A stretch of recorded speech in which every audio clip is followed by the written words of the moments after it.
All right, we should be live. I'm going to go check the. I got a lot of Sean was calling you out for being 30 seconds late, Jesse. It was.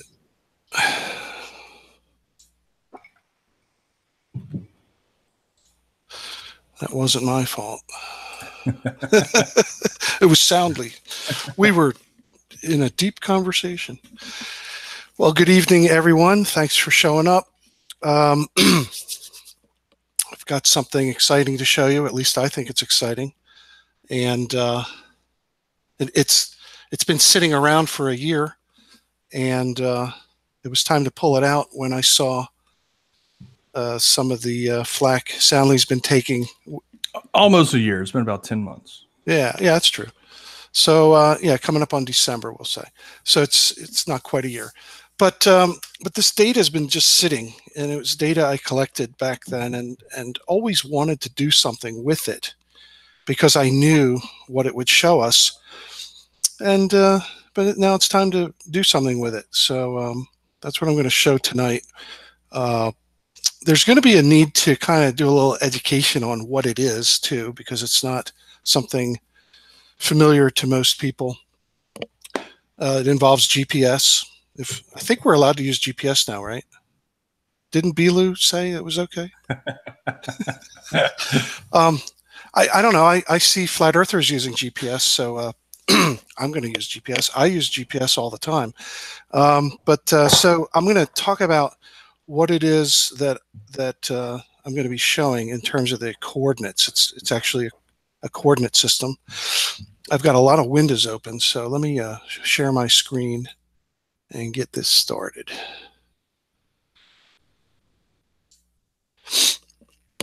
All right, let's see here. What do I want to show you first? I guess I'll show you what I literally. No, you know what I'm going to do before I start the GPS part? I'm going to talk about what brings us to tonight. Let's do that. And this is a slide presentation I had been preparing for another video. And I haven't finished it yet, so this is kind of rough, but it'll be a good lead in to what I'll be demonstrating later using the GPS data. How's that? So I called this Earth curvature plainly visible and easily measured. That's pretty much my contribution to this whole it's not even a debate, but this topic, let's say. And so I'll go through this. I think the correct word is debacle. Okay. Yeah, especially when, as you'll see in this little presentation, they keep reciting the same wrong thing. And so why doesn't this go? Oh, here we go.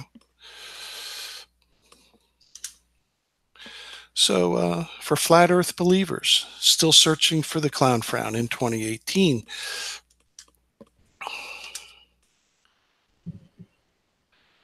Some people might recognize this photo I took. It's about a year ago. That's in 2016, actually.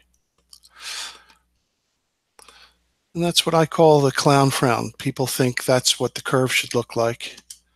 And of course, it looks nothing like that. Still searching for the clown frown? You're not going to see that.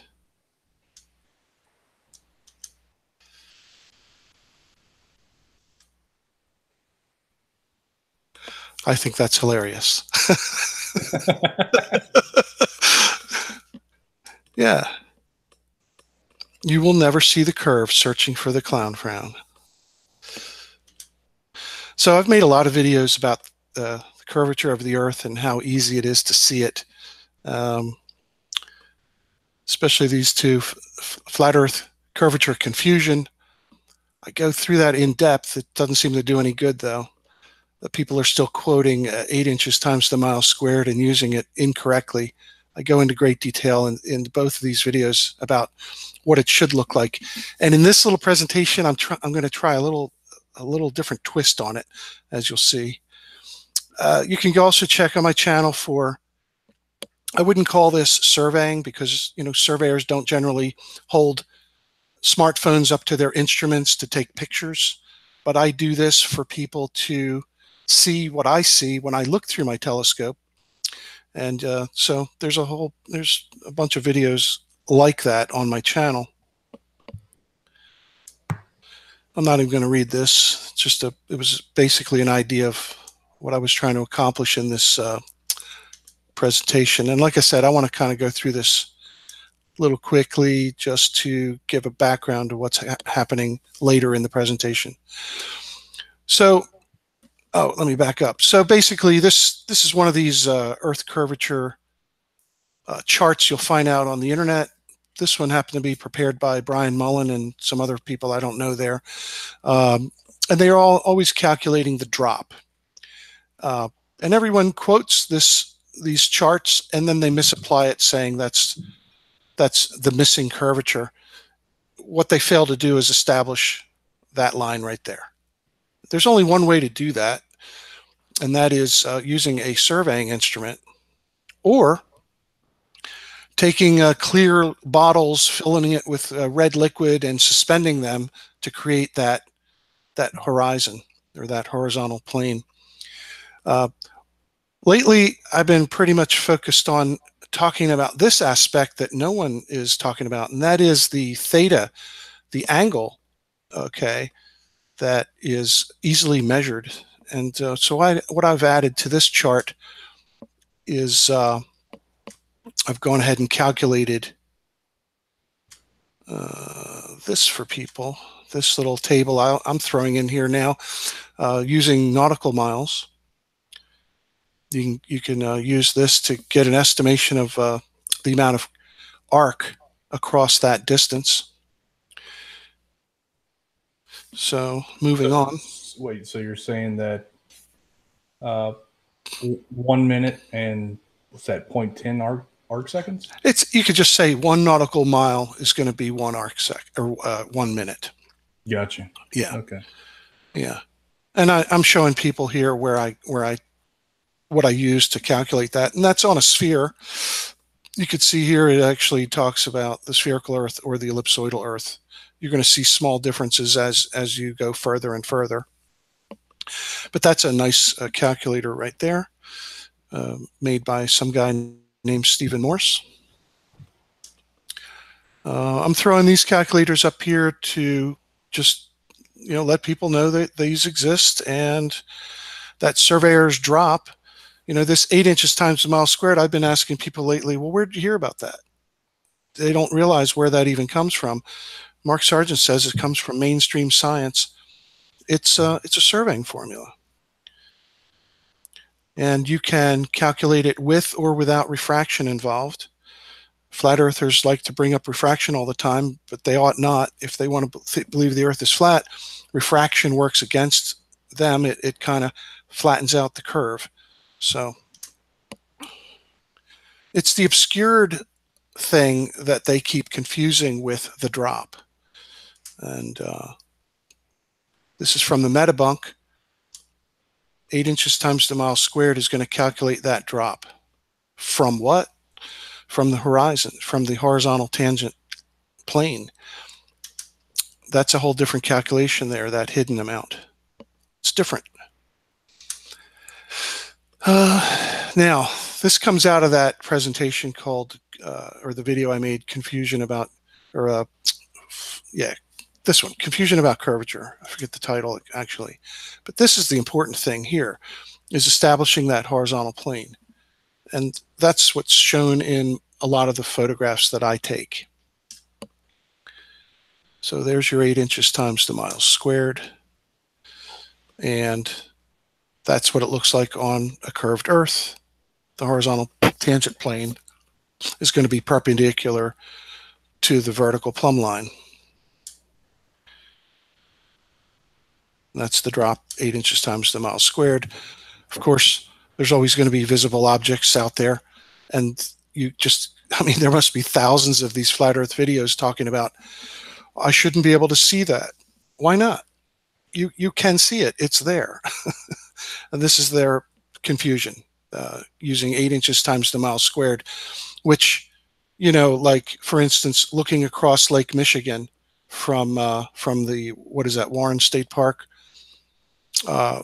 the Sears Tower is below the horizontal extended. If people don't know that, I do have a picture of it a little bit later in this. The Sears Tower is below the horizontal tangent plane. So stop confusing your visual line of sight with the horizontal tangent plane. All right. And then I go into the fact that people are expressing these things way beyond the attainable precision. So use this one to calculate the drop below the horizon. Use this for the tangent plane, for the 8 inches times the mile squared. Don't mix them up. Let me move this. Okay.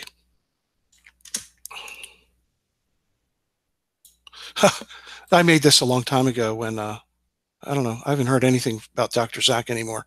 So I thought, you know, he's very good in AutoCAD.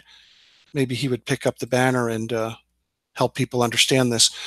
So here's a table using that 8 inches times the mile squared. It comes from a really old book, and you can get even older books that tabulate this. And so what does that mean? It isn't something someone invented. It's actually measured.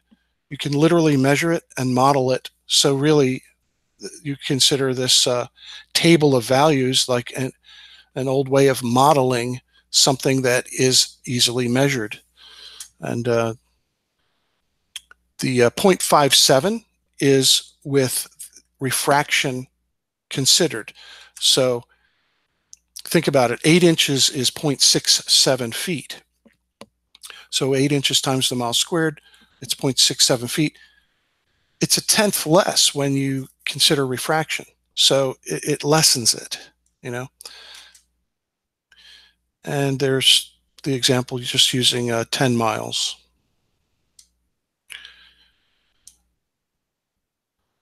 And there's a longer one, 47 miles.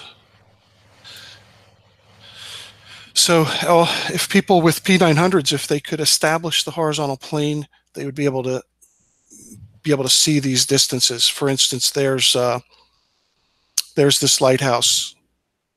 The horizontal crosshair is almost 12 feet, but the lighthouse is nearly 60 feet high. So here's the other thing I wanted to get across to people is that these charts go out to what is it, like 3,000 miles? I mean, who can see that far? You can't. You know, you're lucky to see, 50 miles, 60 miles. Some places you might see up to 100 and some miles, or even further. But what's it take? Well, it takes elevation. You got to be up on a mountain or something. Jesse. Yeah. Do you want me to let you know when people have questions, or you want to hold them to the end, or what? Let's hold them to the end. And honestly, I want to cruise through this a little quicker. I don't want to take a lot of time with this. This is going to be another video, actually. But again, here I'm showing people this arc. Here's the other thing. People talk about the tilt. Why can't I see it tilting? You can't see 10 minutes. In 10 miles, it's 10 minutes, 10 arc minutes. You can't see the 10 minutes tilting away from you, but you can measure it. And that's what I'm going to show with the Lake Pontchartrain Causeway in just a little bit. So this is the thing. This is my twist. I'm going to try to help people try to visualize what's going on here. Let me back that up. I'm kind of proud of this. So we're going to take this chart and we're going to turn it in our hands and twist it so that we're looking that way. Okay. So now we're looking that way. Get it? So let's see. Let's zoom in on this. This thing needs some work. Sorry. It's being debuted right now. So let's zoom into this little area. Okay. Get a little close up here. So we're looking that way, and that means you're looking that way, out. Okay. And the drop of the curve is right there. Okay. And of course, they ask to see the curve. You show them the curve, and what do they say? Well, that's due to anything but curvature.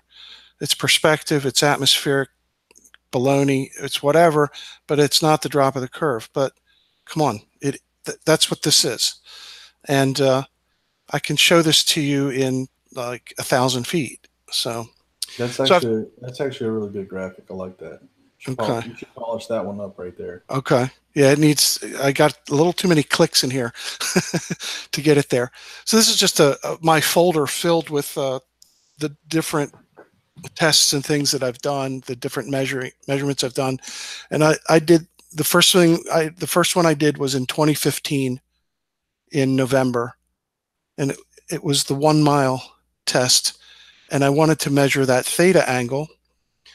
So in just 1 mile, I went to these 2 mileposts on a north-south highway, Route 206, and I made a video about it. It's up there, and I measured approximately a minute, 11 seconds, taking numerous repetitions of angles there.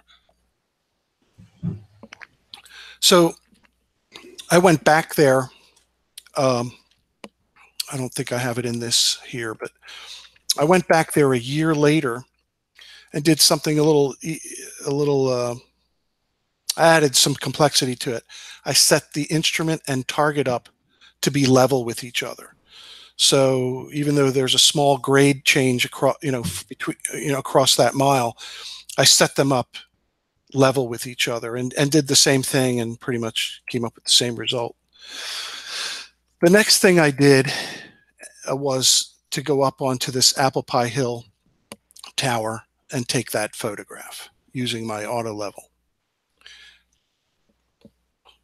And that was as a result of watching that video called Flat Earth Proof 3 Land Ho, which uses this, this picture of Philadelphia from Apple Pie Hill saying there's 335 feet of missing curvature.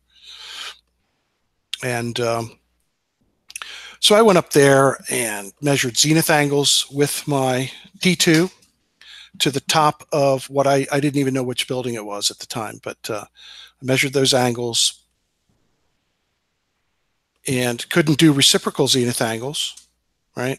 So I've got these measurements from the tower, but I could not go on the roof of the Comcast building to measure back. So I did the next best thing. I went down to the Camden waterfront and triangulated the top of that Comcast building, similarly to the way we did the Marriott Hotel at Lake Pontchartrain, located and determined the elevation of the top of the building and its coordinates, the horizontal position. Oops. So you can see what the building looks like through the telescope.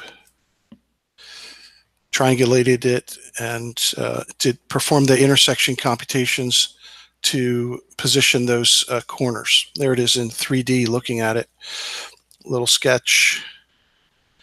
So there's the building. There's the little the corners that I measured. So now with that information, I could determine the relationship between the two locations. And there it is in Google Earth. So just flying through this here, we do have curvature. It's not missing. It happens to be 28 minutes and 5 seconds. Again, you're not going to see that.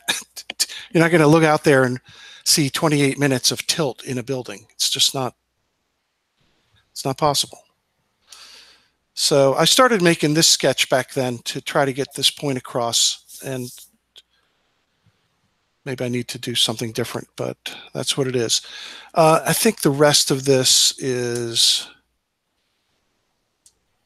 okay. So here, I'm just summarizing that. In 32.4 miles, I had 28 minutes and 5 seconds. So if we look on that chart, in the chart that I made, you'll see it corresponds to that. I'll probably drop off from this now. I'm not going to continue. This is okay. Here's the picture taken using the auto level. So no angles measured. Just take this up, level it up, look out across, take that picture. So that's what the Earth's curvature looks like. You're not going to see curvature across the field of view. You're going to see it dropping away from you out to whatever you're looking at.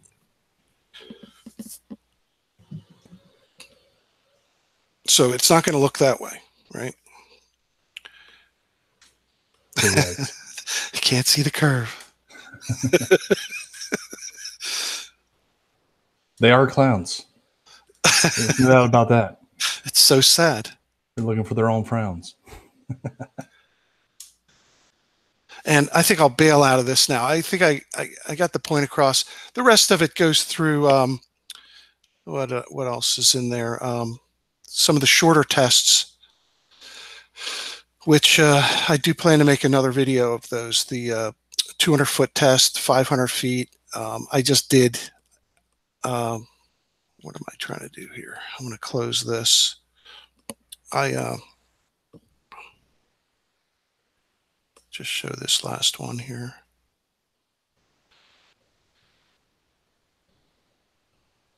Well, this is good. I'll show you this. Show you the Cape May Lighthouse. Let's look at that.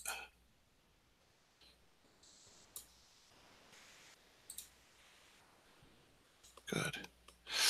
So I'm on the Delaware shore, looking across the Delaware Bay. Here's the nautical chart. Oh, by the way, I commented soundly in your video, your last hangout. Thrive and Survive is showing nautical chart of Lake Pontchartrain. Yeah.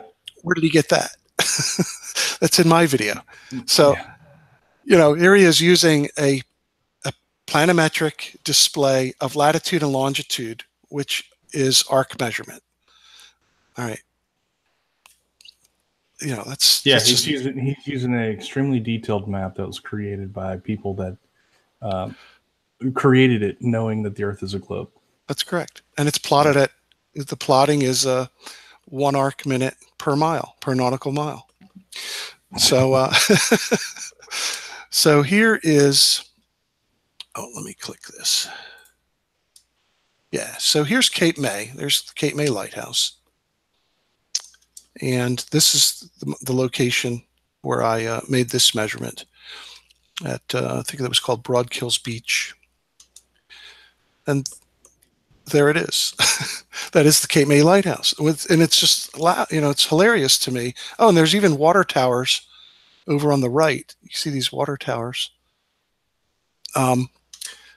So, okay, yeah, they are right. Let me back up.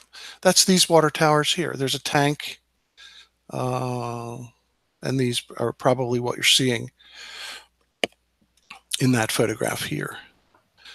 This, I'm trying to remember the height of this. I think it's like 157 feet high, and this crosshair is at elevation 12 or something. I forget what I have it at.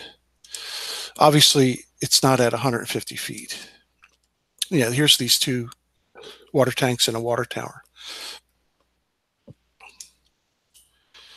And, okay, this is what 1 mile looks like. That's 1 mile of curve. 1 mile, 8 inches times the mile squared. There's your 8 inches. There it is looking back. Oh, and this is the wait. So those were two different stations set up. Looking, yeah. This what is. do you call it? What's the word you call it? Well, this tripod. They're established, or there's actually. Oh, the station. Yeah, this one is at. This is at mile 27. This is on that Route 206. And they're both set on horizontal, and they're both looking over the top of each other. Correct. Nice. So yeah, this is the test where I set them to be level with each other. And that's the theodolite looking at that target. And that's the theodolite looking back up at milepost 28. And I did this over water too. I did the same thing over 2 lakes, setting the tripod for the target and the instrument the exact same height above the water, and you get the same effect. Yeah, pretty obvious. And here it is. This is a picture not taken by me. It's by someone who's on YouTube as Red Pill World. And he made a series of videos, and he's measuring a zenith angle of 90.0007, and that is, in other words, 7 seconds down from the horizontal to the top of the Sears Tower. Wow. That means if he puts the scope back up 7 arc seconds up to be at 90, the building is entirely below the horizontal. I forget what his elevation is there, but it's like 200 feet or something. I mean, it's not. Yeah. What's the Sears Tower, about 1,400 feet tall or something? So that's how it works. Now, and here's the short test. I'm going to probably bail out of this now. So here's this little park I have. These distances are hundreds of feet, and I have reciprocal zenith angles measured. I've done this a number of times. I just did it on this triangle right here, setting the instruments and the targets level with each other. That's just another interesting facet to do, another interesting aspect. And I did that, a week ago. So that data is in the can, ready for another video. But the point I'm making here is that the differences correspond to the differences in latitude and longitude. And I pulled these right out of Google Earth. And, when you take your mouse and move it across Google Earth, you can look in the lower right. These numbers are changing. And if you can find, say, a north-south highway and find mile markers, you're going to notice that it's going to be about 1 minute of arc in about a mile, roughly a mile. I mean, a nautical mile's slightly longer than a statute mile, but you can see that, and that's measurable. You can actually see it and measure it. That's it. Let me get out of that. So here's the Lake Pontchartrain Causeway survey.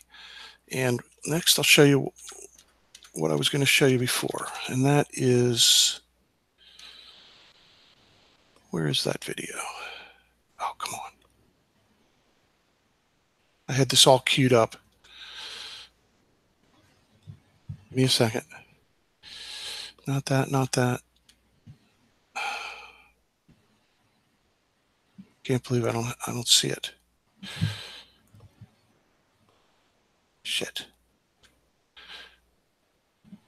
Well, I'm going to go find it. Bear with me. Let's see, is it down here?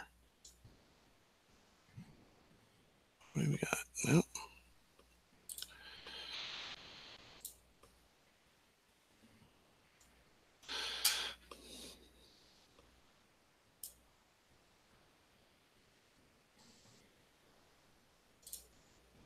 It's worth the wait. I believe it.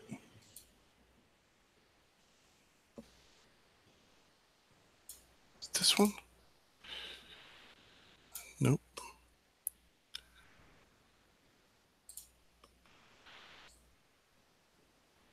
I'll probably go through all this and then find it. Nope. It's a little bit later. Nope. We should have a hangout sometime and go through Little Tinsis Bayou. Is it here? Nope.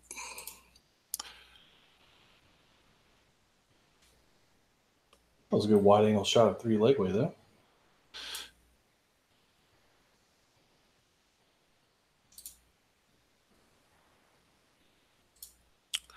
I can't believe I must have these upside down.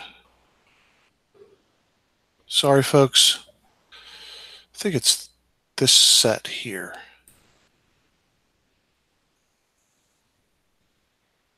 Nope.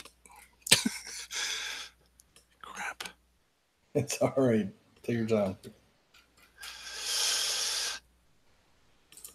Lake Pontchartrain, 1210. It's got to be in here. What you hunting for?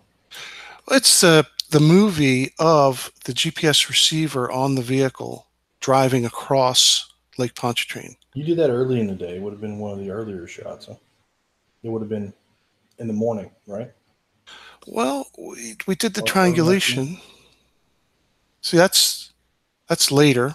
That's later, yeah.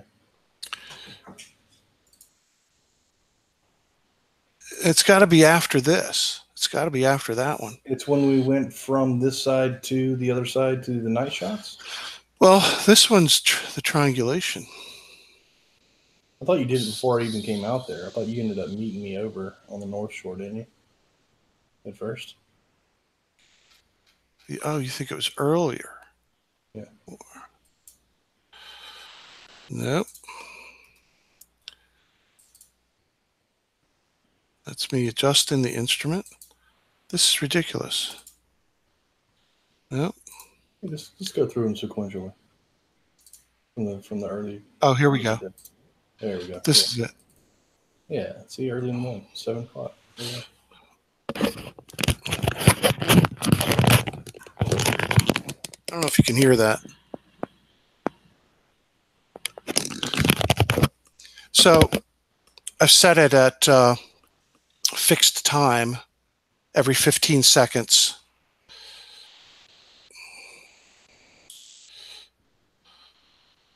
So it takes a GPS reading every 15 seconds? Yeah, so the next time we do this...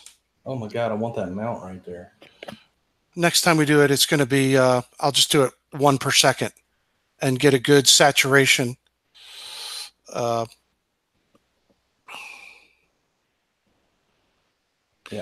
if that shot right there you're looking at in New Orleans, yeah. I want your mount with a camera on it that watches New Orleans sink under the horizon as you drive across. So I called these points Lake Pontchartrain northbound, and then they just incremented 30, 31, 32. So that's just, I hope that was worth the... So you're recording a GPS location every 15 seconds as you cross the causeway. Yep. And here's what that ended up looking like.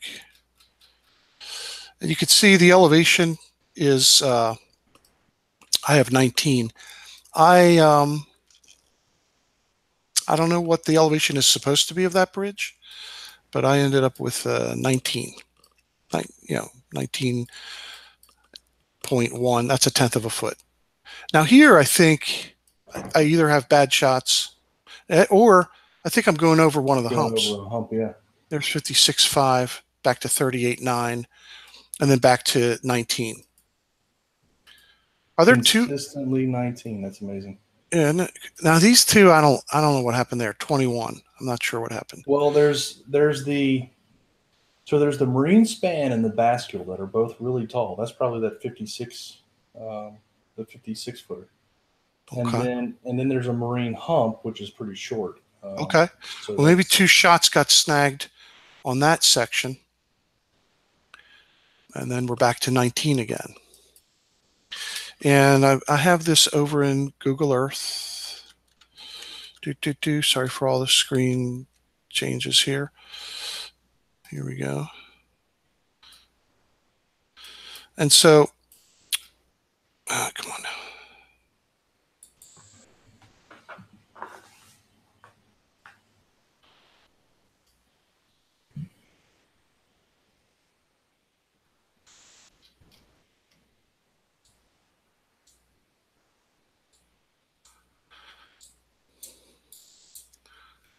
What are those numbers, Jesse? Is that inches or something? Just they're just the shot numbers. Oh, shot numbers. Yeah.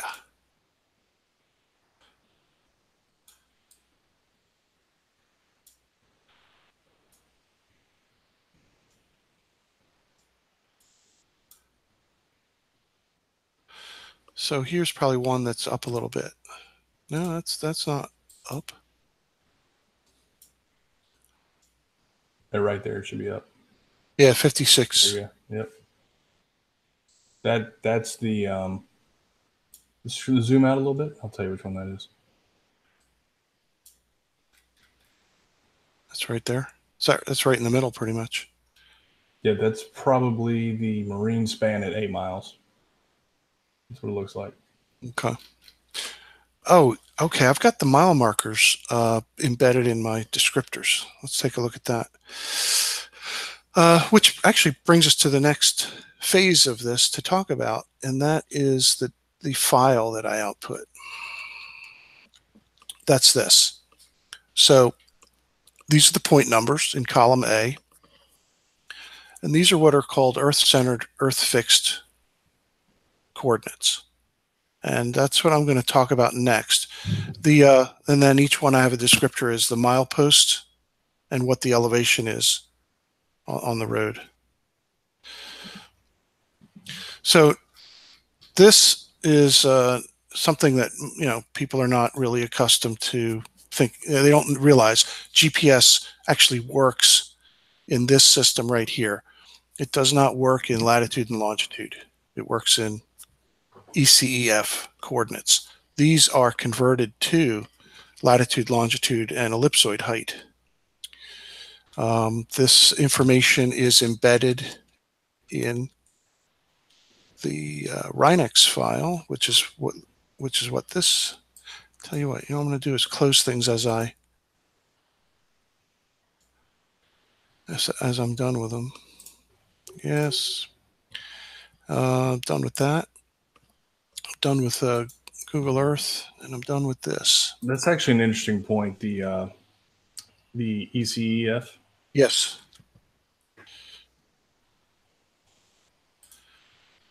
So expand on that. Yeah, that's what I want to talk about next. And I want to show what the file looks like. So here's a Rhinex file. It's just a lot of numbers, right? But I have a video that I'm going to show you a glimpse of where I go into detail on what is contained in this file. And it has ECF coordinates. There's the ECF. Are those are the raw readings off the sensor? Yes. What it does is it actually computes the ranges from the satellites to the antenna. And I've made this point to a lot, all the time, that if people really want to believe that these are coming from ground-based cellular antennas, these distances are 20,000 kilometers, like 12,000 miles, and right. they're all pointing to space. It's just dumb. So here's a video I made here. GPS antennas mounted on buildings, proof.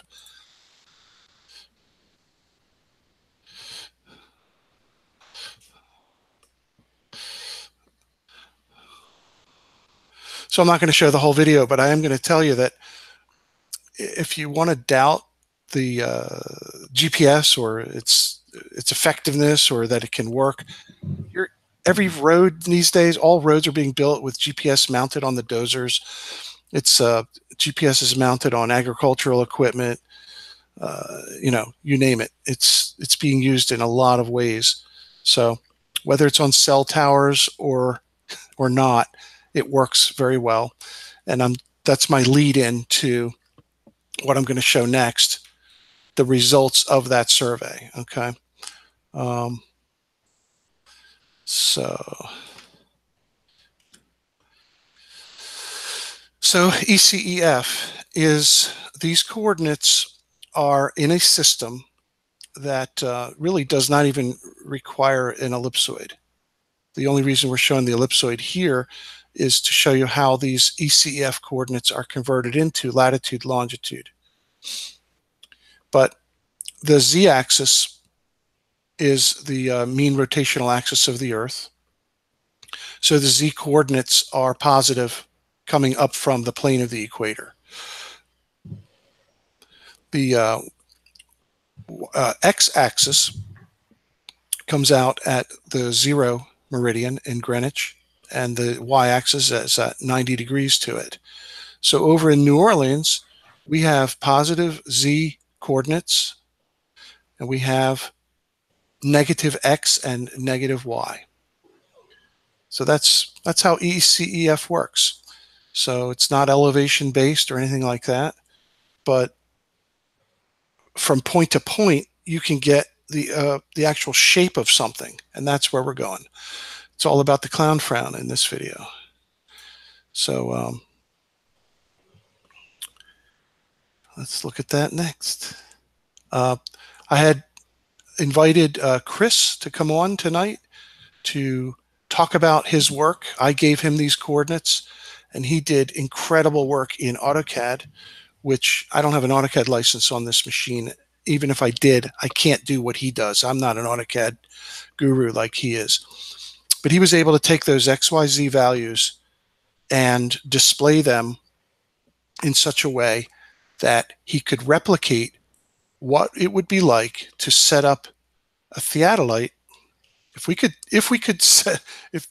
get permission to set up the theodolite at about midway across the causeway, and then look either way, okay, that's what he's done here. So at this midpoint at point 766, which is about milepost 12.3, that's a GPS shot.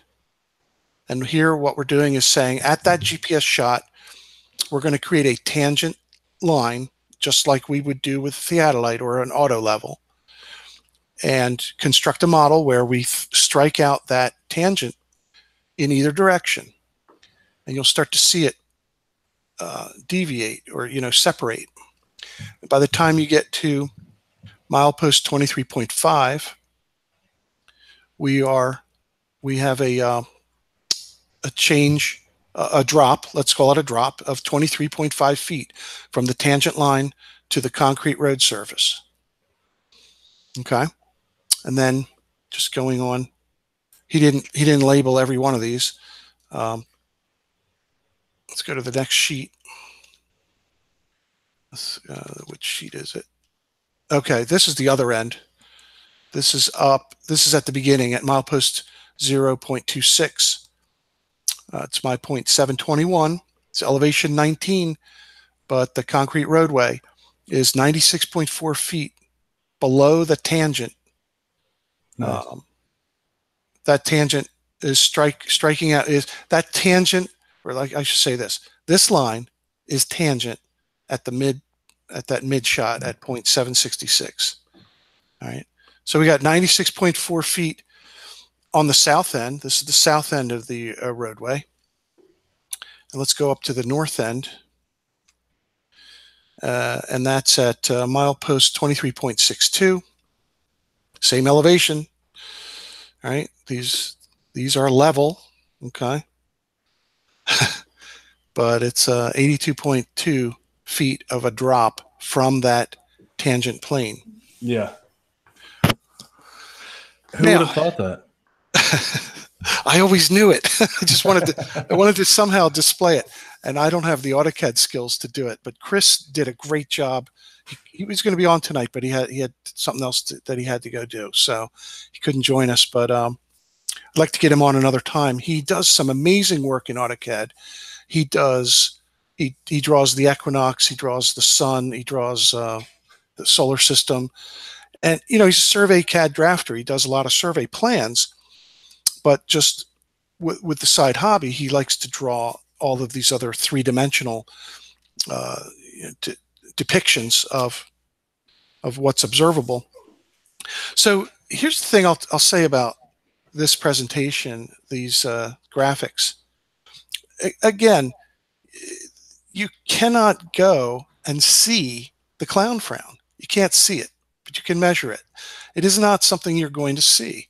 In 26 miles across that causeway, think about it. Where would you have to be, even if you were on one of the shores looking at the causeway straight on, with north to your left, south to your right, you're not going to see this. You cannot see it. It's not able to be seen. But I don't think you can see the causeway from over there on those railroad tracks. No, you can't see it over there. Right, but maybe if you took your drone and hiked it up, you might catch a glimpse of the causeway, right? Yeah. So interesting thing. Whenever I went to Man Shack recently and to film the transmission lines from the other side, I turned around and I could see New Orleans. But in between me and New Orleans is the causeway, which was under the horizon. Okay, right. So it's like, you can't see it. Oh man, we did go. I wanted to stay about an hour. We're about 15 minutes over. I apologize for some of the diversions. Hopefully, it was a good lead up to this. And to me, this is what I've always figured it would look like. And by the way, this does prove out the 8 inches times the mile squared. If you calculate these mileages, you're within several feet of both of these drops, which is pretty cool. Mm-hmm. Last thing I'll show you is what I did this week. And this is just 2 video clips I'll play. And let me just make this point too, Jesse. Yeah, sure. Those tangent lines that you're showing and how high they are above the causeway.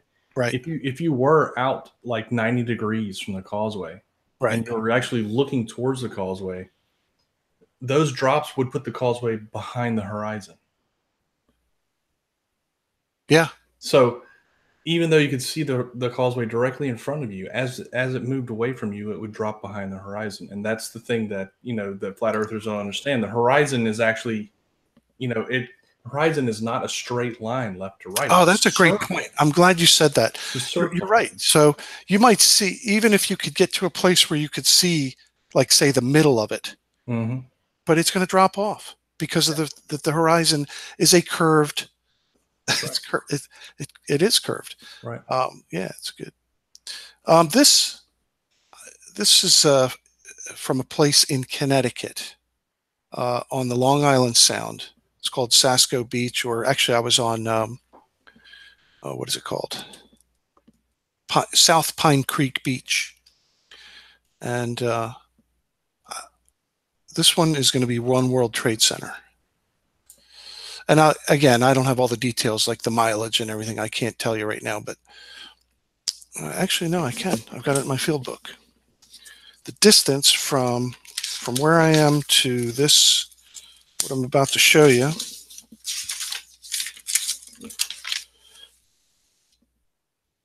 okay, this is 48 miles. Unfortunately, you can't hear the birds chirping and the nice wave action of the Long Island Sound.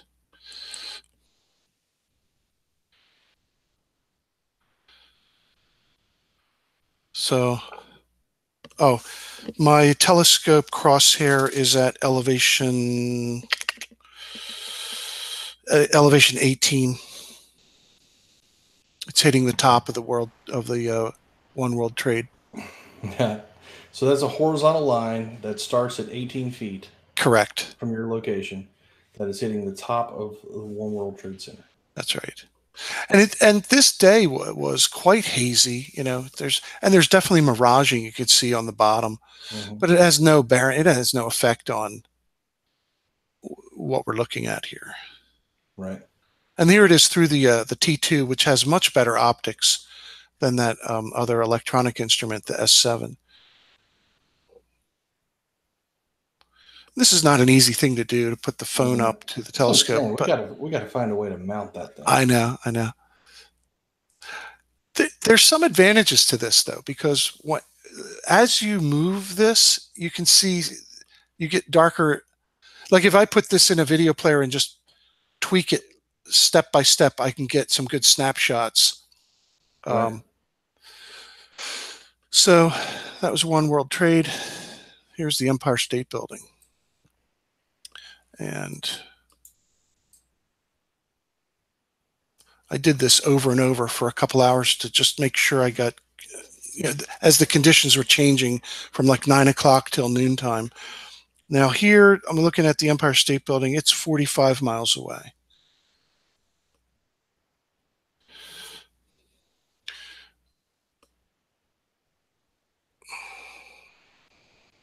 Just want to make sure everyone sees it's 90 degrees. Horizontal, that is.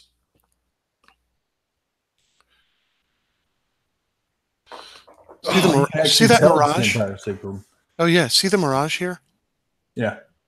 Right there? Uh-huh.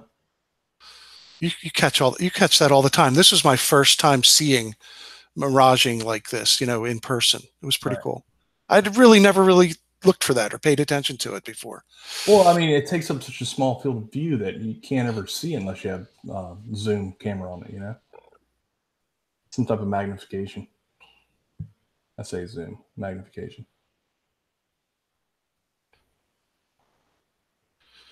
I've got, like I said, about 6 or so sets of this, and some are better than others. Depends on what was going on with the sun and the haze. There's only been one ever time that I've seen like long distance atmospheric effects with my eyes, and it was looming on the causeway one time, and I could see it, with my eyes. I could see it looming. You could see it. Yeah, but it's so rare to see something that drastic, that you hardly ever get it. You have to look for specific conditions, right. For it to happen. I've seen that you were actually on railroad tracks and filming cars going across, and they're like, it looks like they're flying up in the air and stuff. Yeah, those railroad tracks are pretty awesome study. I really like that study, and nobody really talks about it. Nobody even cares about those observations, but to me, it's a very important observation because it shows you that the mirage itself isn't affecting the position of the cars. Even though the mirage is there, the cars are still where they're supposed to be. Well, that's an interesting point too. And in terms of measurement, survey measurement, this is one of the things that gets thrown up often to say, oh, what you're seeing there is flawed because of atmospheric distortion and all of that. The point to that is that we don't make observations through those conditions. Yeah. Let's face it. You could go out and do some survey work, and on one day you can see really far, a mile or more, right? And you'll say, okay, we can measure these angles. On another day, the thing is so fuzzy and so messed up, you can't really point to it. You're gonna shorten up your distances. You're gonna go at like 500. You're gonna cut it in half, and see if you can make some decent measurements that way. And that's, by the way, that's back in the day before GPS, where we definitely relied on theodolite observations to measure angles. Nowadays, really, we use GPS as much as we possibly can, and then supplement it with total station measurements that are basically maybe 500 feet, 1,000 feet. That's about it. It's all short lines, and atmospheric conditions don't even play into it, which is why I bothered to spend the time doing the short tests, 200 feet, 500 feet, 1,000 feet, where it's not affected by any distortion in the atmosphere. You can clearly see the target. There it is, but yet you can still measure the tilt of those plumb lines. So. Right. That's something I'm looking forward to with Little Tenses Bayou. I want to see you do that.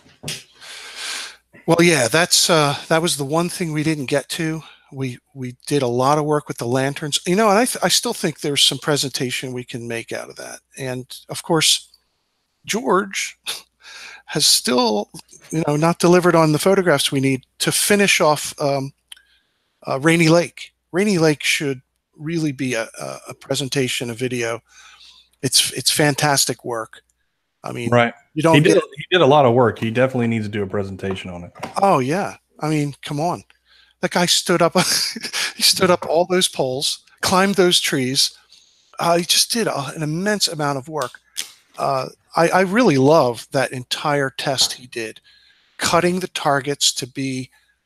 He used perspective to create targets that all appear the same size at the various distances. That is so, it's innovative. It's very cool. Yep. And then you have both tests. You've got the tangent test and you've got the Bedford level test, all in one laboratory, or you could say. And you're out on water. We're walking on frozen water, which is curved. Exactly.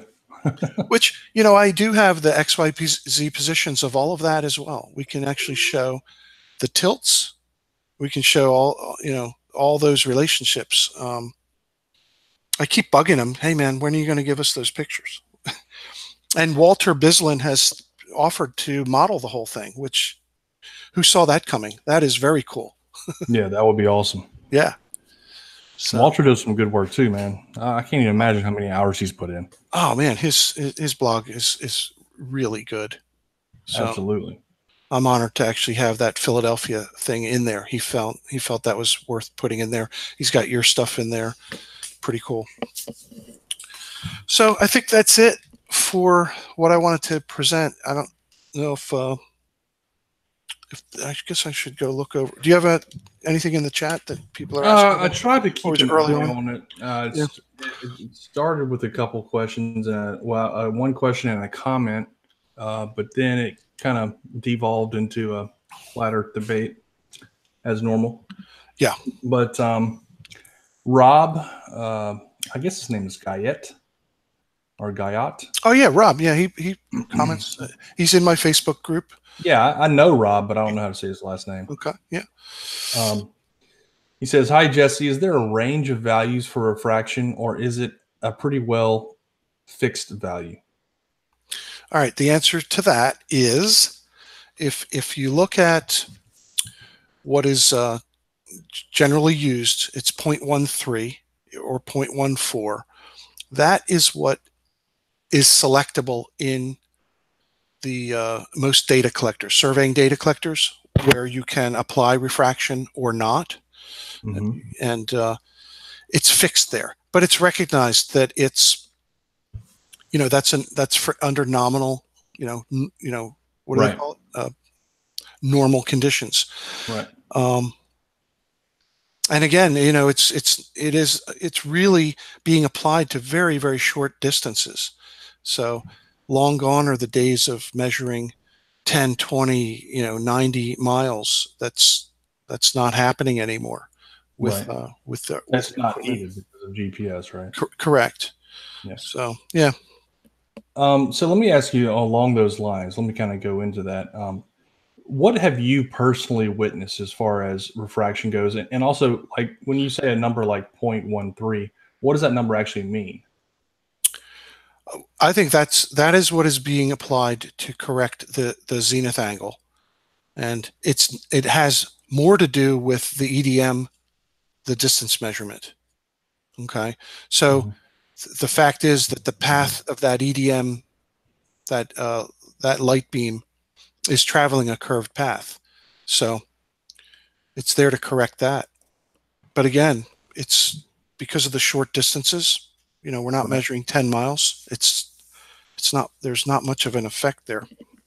So you've obviously taken a bunch of long distance measurements just as part of your interest in your hobby, but it's not a typical thing that you would do during your workday. That's what you're saying. Well, any of the long distance stuff that I've done is mostly pictures through my telescope showing that drop of the curve. I have done some triangulation just to kind of replicate like the angles between lighthouses, and I find that I can the measurements I'm making today are what they made long ago to establish those positions of the lighthouses. I mean, a lighthouse is a critical beacon. It's a navigation beacon. People need to know where it is on that nautical chart.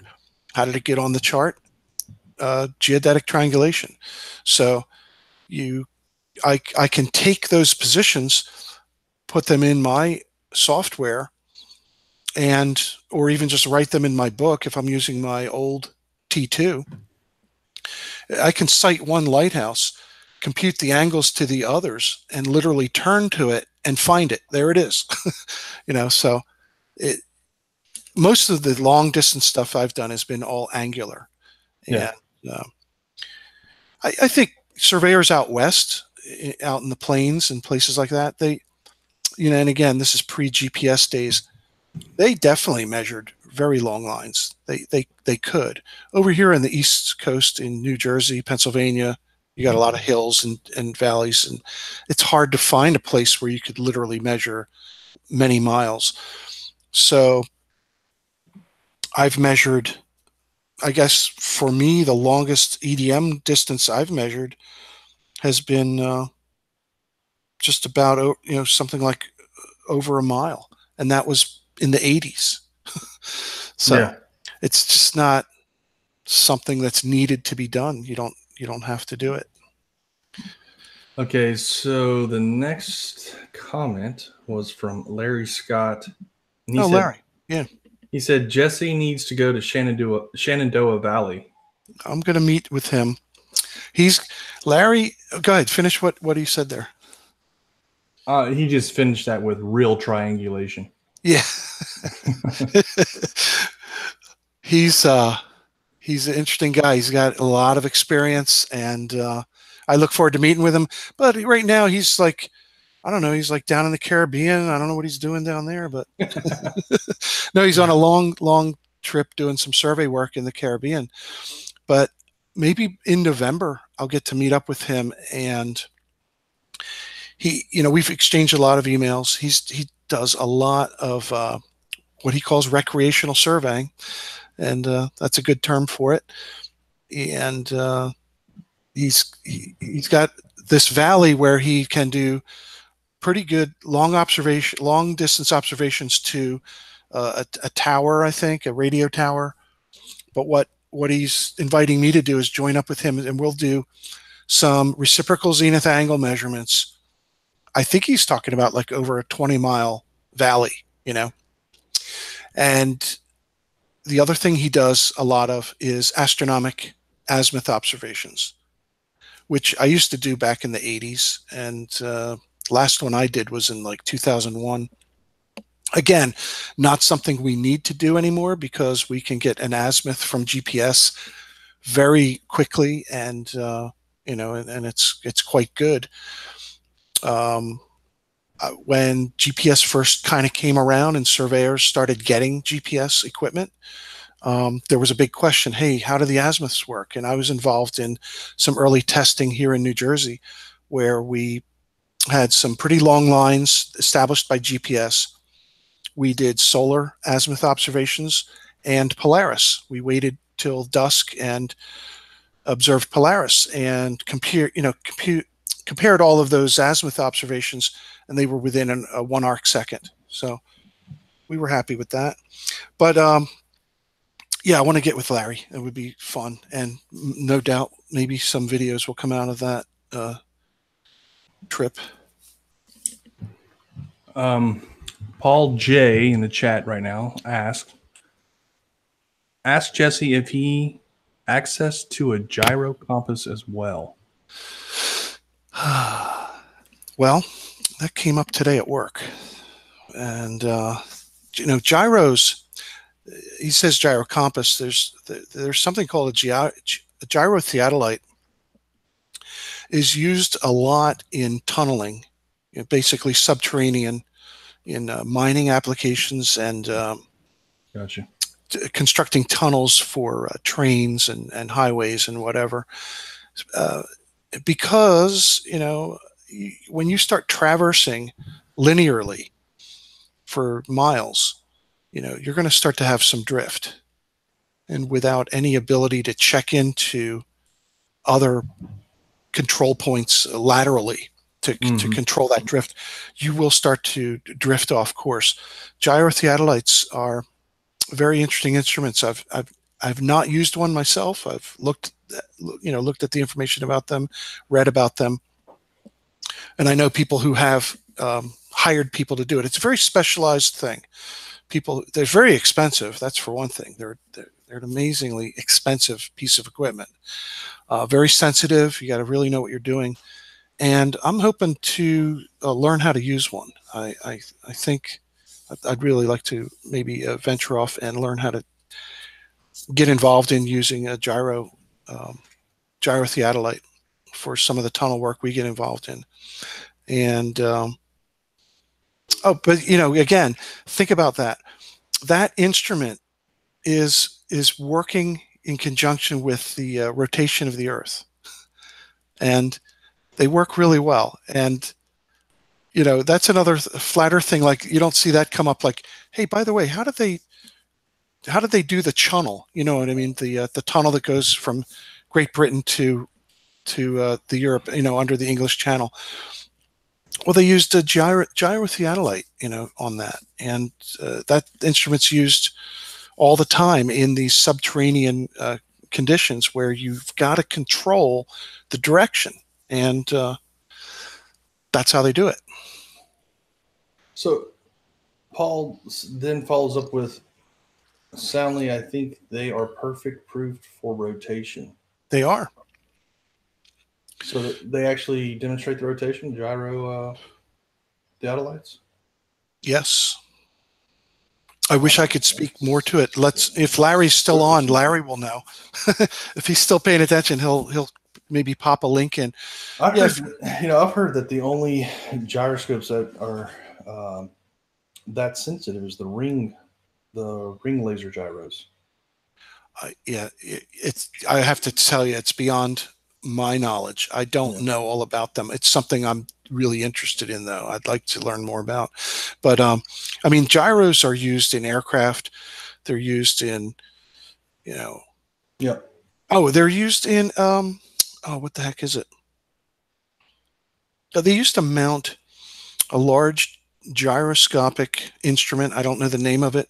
They would mount it like in an all-terrain vehicle and use it as they just drove, and I'm not sure of what the ultimate absolute accuracy of these things were, but they could literally navigate their way and plot their location while they were doing gravity surveys with gravimeters. So they kind of knew where they were. And they have to do a circuit. You got to start someplace, go out, map a certain area. These are instruments used in remote areas, and you'd have to make it back to where you started to determine the closure. But that's how they work. Yeah, one of these days our iPad's going to have a sensitive enough gyro in it to sense the, the rotation. It's going to happen. 10 years. I'll give it 10 years.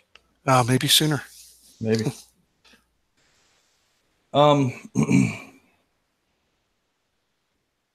Yeah, so I think the important thing to me, one of the things that really stood out to me, the thing that I learned when you came out here, I learned a lot when you came out here, actually. But the one thing that I learned that really kind of stood out to me was that GPS uses that Earth-centered, Earth-fixed coordinate system. Right.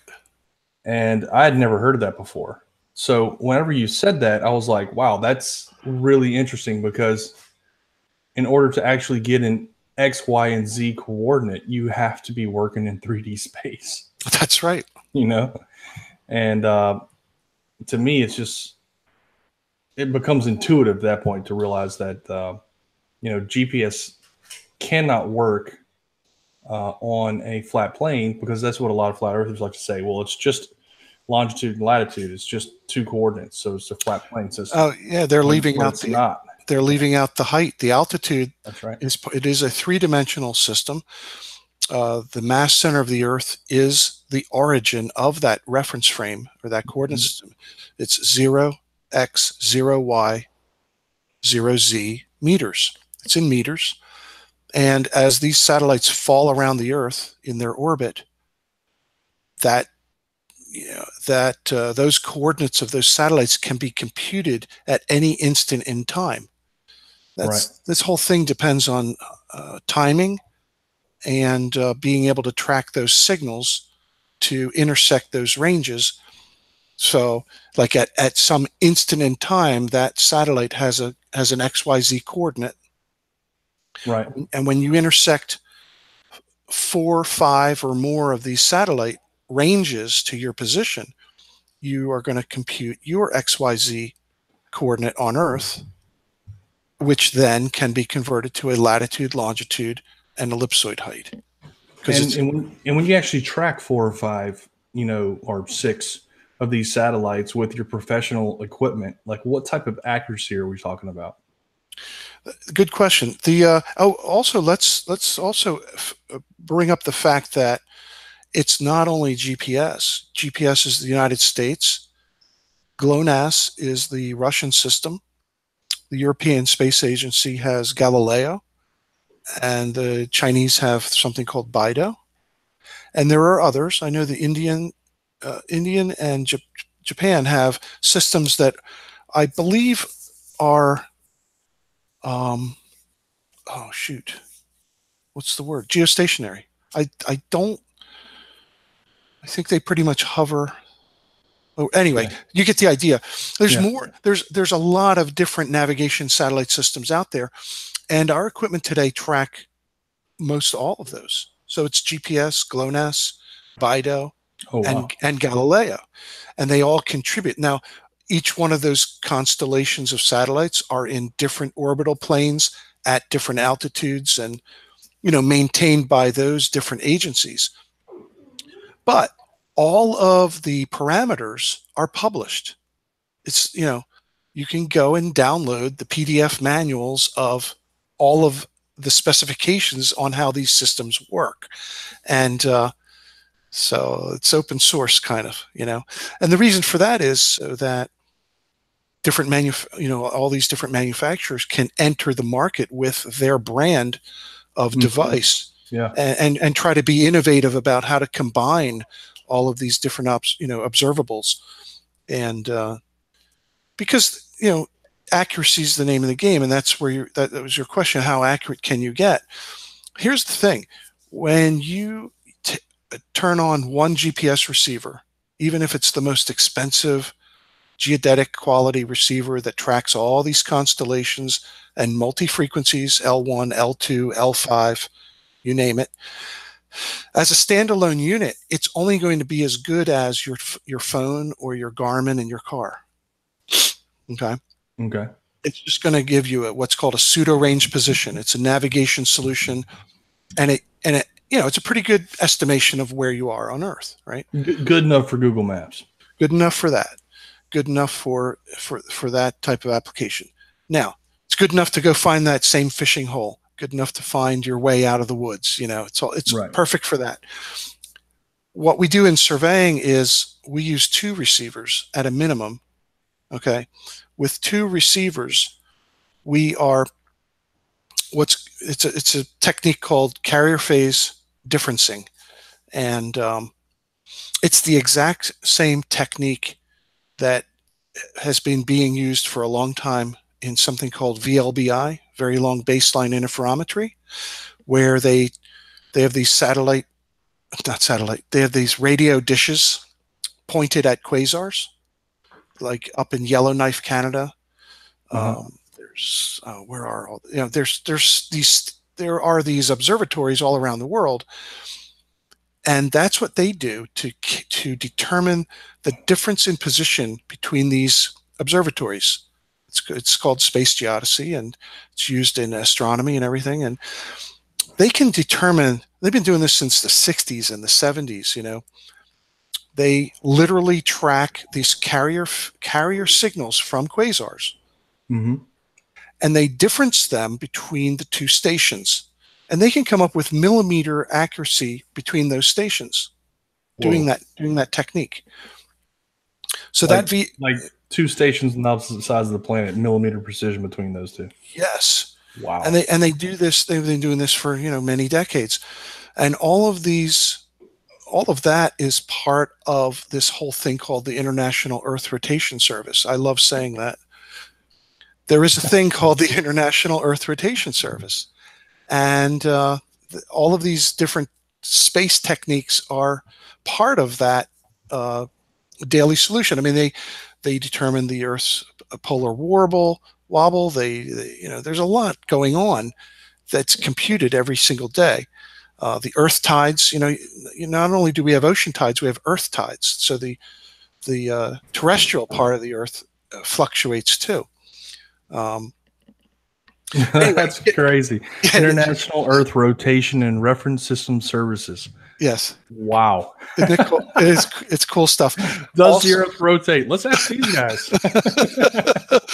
And so the other part that is part of that is satellite laser ranging, and lunar laser ranging. I think you and I were talking about that a couple of weeks ago.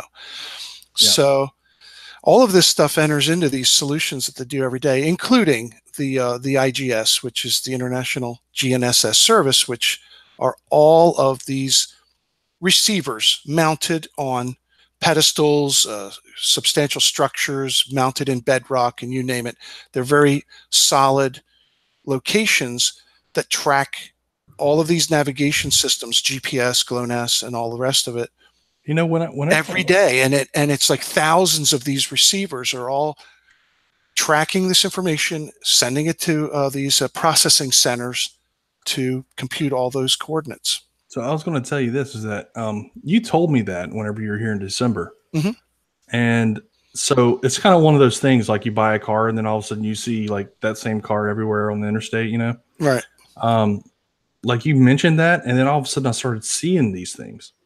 And I saw some, I swear, like mounted on some of the taller buildings in New York. Was I seeing the correct thing? Was I don't know what I thought I was seeing? I don't know what kind. I mean, you'd have to see what the shape of them were, but they could have just been cellular antennas. But you'll also see a little antenna, a little GPS antenna mounted at these. It definitely looked like your antennas. Like it had that same rounded. Okay. Thing. It looked like your thing. I don't know. Well, I was going to say that the small ones that are about the size of your fist are really not for positioning, but for time transfer. And you'll see those at the you know, there'll be that fenced in area at a cell tower location. Yeah. There's a little hut there. You'll see little teeny GPS antennas on those, and those are just for timing. They're just trying to get the time transfer aspect of GPS using the precise timing. So that's just to keep their clock straight. That's right. That's very interesting. Keep all that synchronized. But but for the surveying that we do, you have to have two receivers, and what you're interested in is the vector from one to the other, and that is, you know, the dx, dy, dz from what you might call your base point to where you are. And in survey terminology, we call that you're operating a rover, because you're roving around. And the base unit is usually set up on a known control point. I mean, that's how we did it in the old days, was to set up your base unit on a survey disk or some other, you know, known point, and then you would determine your position.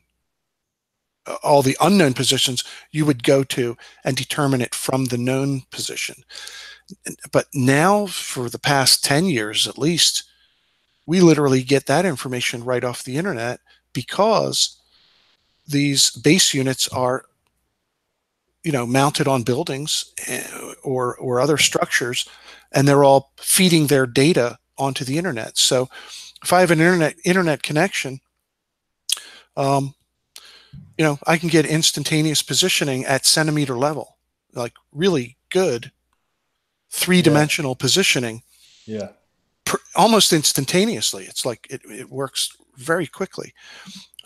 Now, you know, when we did Little Tinsa's Bayou, we set up a base unit up on the shore when we were using the boat and going out trying to measure the distances between the lights.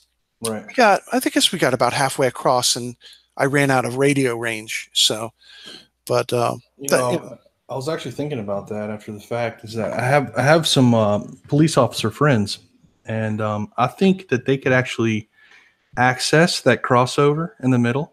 Oh. And you could actually set up your base right there, like up on top. Well, if I could get access out there, I wouldn't do the GPS. I'd take the theodolite out there. You know what I mean? Yeah. I mean, GPS is easy. Getting the theodolite out there and visual, you know, getting a good visual, that would be cool. Absolutely. If we can get permission to do that, I'll bring the T2. Okay, I'll make some calls and see what I can do. That would be worth doing, because we could do a 360 looking around, and isn't it the fact that you can't see the land from there? I mean, from the center, you'll be able to see the land. Oh, you can. Okay. Yeah, you'll be able to see it. It's only 3.5 miles, I think, to the center. So from up there, the elevated position, you'll be able to see it. Where are we talking about? I was talking about Little Tensas Bayou. Oh, yeah. I was thinking but the Causeway. But the Causeway, yeah, if in the center of the Causeway, you cannot see the shores of each side. You can see the tall buildings in New Orleans. You can see that. Yeah. If you can arrange that, T2 is coming. Okay. Let me see what I can do. I'm not sure if I can or not, but I'll try. All right. I just wanted to tell you this little anecdote. Yeah.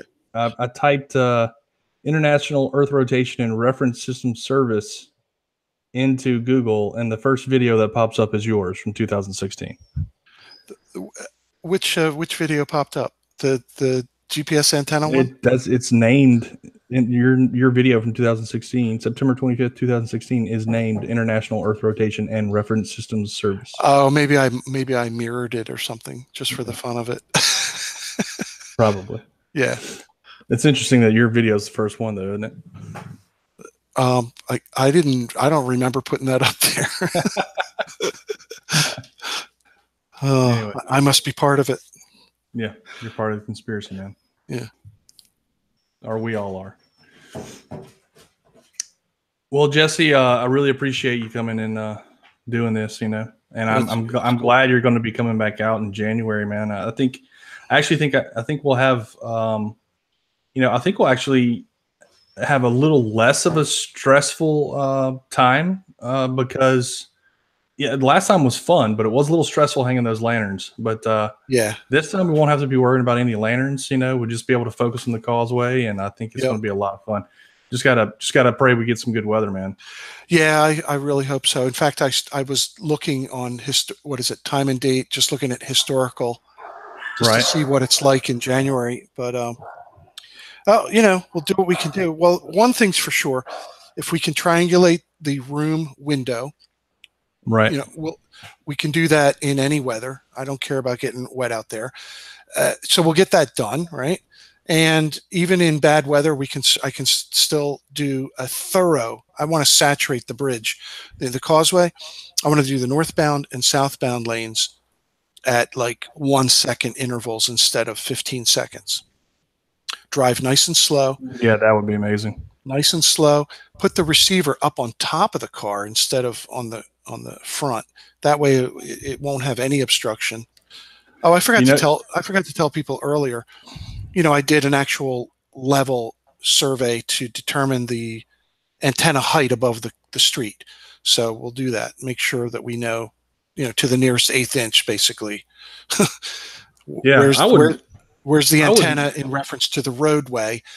And that way you're actually surveying the road, not the top of the car. I'm definitely interested in those GPS coordinates you already have, and I definitely want to go back and repeat it and see where the anomalies might have been, or where maybe there is an extra foot of height in a certain area.